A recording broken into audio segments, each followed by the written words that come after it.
Hey guys, how you doing? Welcome to week three. So week three is all about presentation, and I just want to go through this presentation just to point out a couple of things and to kind of reiterate some things and just let you know where we stand. You guys are doing great. Week two was phenomenal. Week one was tough. I agree. I mean, it was tough trying to get all that stuff together and figure out what's going to work and what's not. Kind of going into it blind almost. So great job there, guys. Really good job. I know it was tough. As I promised, subsequent weeks aren't as difficult as week one. So there you have it. That's my promise. Week two, as you found out, was not quite as hairy as week one, but week two was good. You guys did fantastic on week two. Those of you who got your work submitted by Friday night, by deadline, got a video critique feedback, and it's over there in discussion board right now. So that's cool. So you probably may have seen it by the time you see this video. So anyways, those are there. If you haven't gotten yours yet, please submit as soon as possible so I can get that back to you so you can use that moving forward. Okay, so week three presentation. Now, basically, I'm not going to read through this, guys. There's no need for me to do this, but I just want you to consider this, all right?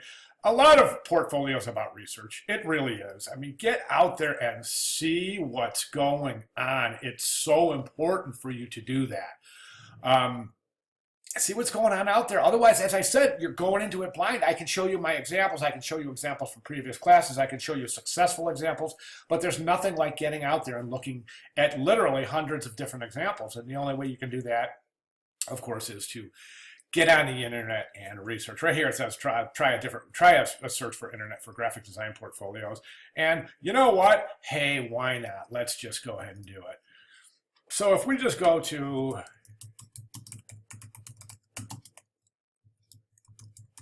graphic design portfolio, and let's just go ahead and take a look at any old thing we happen to see. Okay, so I'm just going to jump in here and look, all sorts of examples of how different people are presenting their work. Okay, look at the beautiful grid structure. Look at the consistency in the presentation. Really super consistent typography, which I believe would definitely be this designer's strong point that they're trying to emphasize here, specifically hand rendered typography. So, so that, and then here's this wonderful heading, this wonderful banner. Then you have the footer, and this is, I believe, yes, this is ianbernard.net.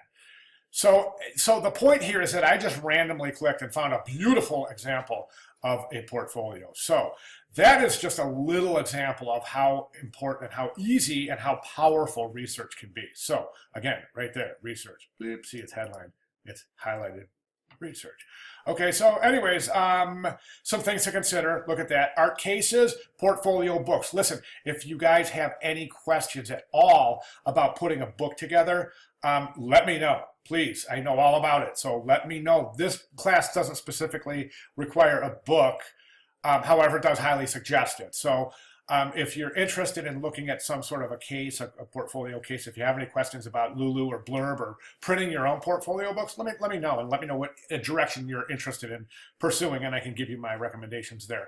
Mounting boards, read through this. We don't typically use mounting boards ever anymore, unless you're in a really specific, specialized field like package design, where you are package engineering design, so where you're designing die lines and you actually will carry physical examples of your die lines that you designed. Okay, so that is week three presentation, personal style. And this is just, again, just more of this presentation stuff. It all points to research, guys, including a design in your process, but including a design process book in your portfolio. And I said this quite a bit during week two. When I was evaluating your work, I talked quite a bit about how designers and how portfolio review, excuse me, got to get my coffee, right? How designers and portfolios love to see process.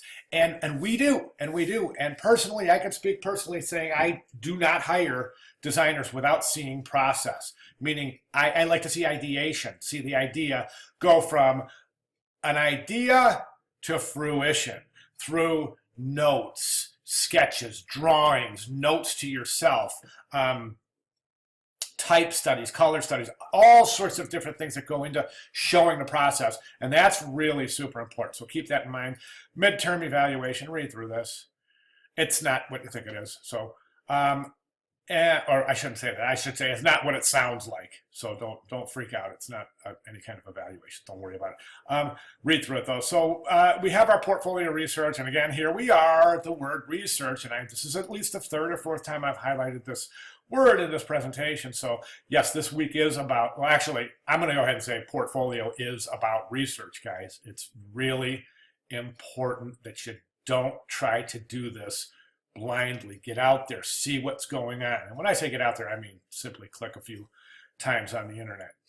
Excuse me. I'm going to show you an example right now, too, of a great portfolio. So, all right, and then we have our critical assessment for this week, which is our advertising campaign. That's 4 to 6 pieces.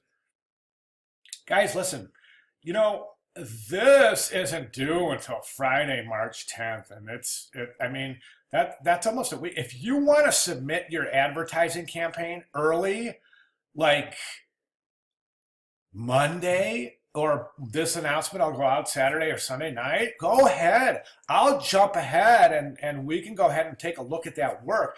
Provided you've already submitted for week 2, for week 2, then we can go ahead and look at week 3 work, okay? So you get this in on Monday, I can get you comments back so you can work on it during the week and resubmit it for further comments by Sunday. To me, that makes sense, and that's what I was talking about over here in this announcement right here, a word on W2A2, and this is all of our assignments for that matter, is that post early, receive feedback, revise the work, and repost by Sunday.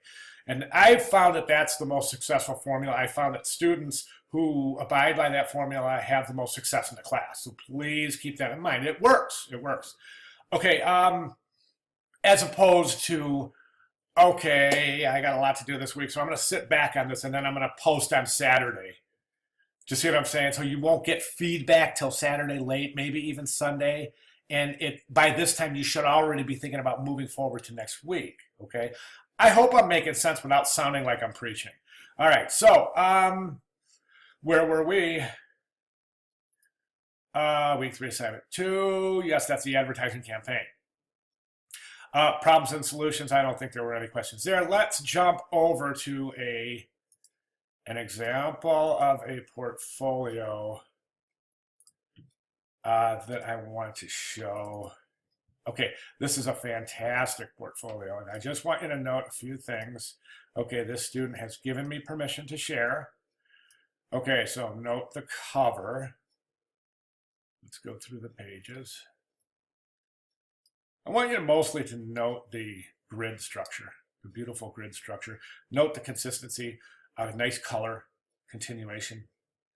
Consistency, note as we go through the presentation, the type is in the same spot on every page, creating a wonderful cadence for the viewer to follow so that the viewer doesn't have to look around the page with written information. It's not jumping around. It's located and anchored in the same spot on each page, which is important in portfolio because you want your viewer to concentrate on your work, not looking around for a brief description of the work.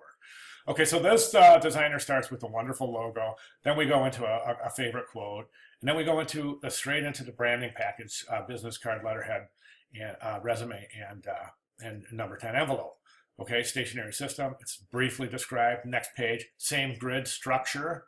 Okay, this is 3x2 grid right here.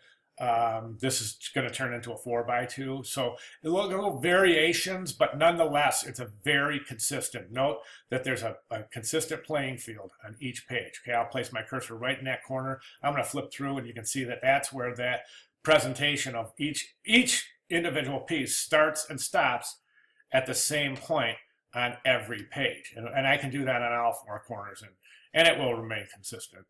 See? Right on there, dead center. So really super consistent presentation. The pages that don't stretch all the way are an implied grid, and that works as well. So you see how everything fits into this grid. It's just so wonderfully consistent that the viewer concentrates on what? The work. Not jumping around, not background, not big giant page numbers. The work. Keep that in mind. That might be the most important thing I'm going to say about portfolio for the next. You want your viewer to look at your work. You don't want your viewer to get caught up looking around your page, looking for page numbers, looking for descriptions, etc. And we'll get into this all, guys. We'll get in. I just want to give you kind of an idea of what we're looking at. Now, I don't want you to concentrate on looking at the work itself. The work's great. I just want you to see the way it's set up. Okay? All right, so that's that. That's what I have. So I will see you guys in week 3. Great job. Everyone's doing fantastic. If you have any questions at all, you know by now I'm pretty active. So I'm right here, and I love to help and I love to teach. So let's tackle any questions, comments, concerns, or anything else that might come up. All right, thanks, guys.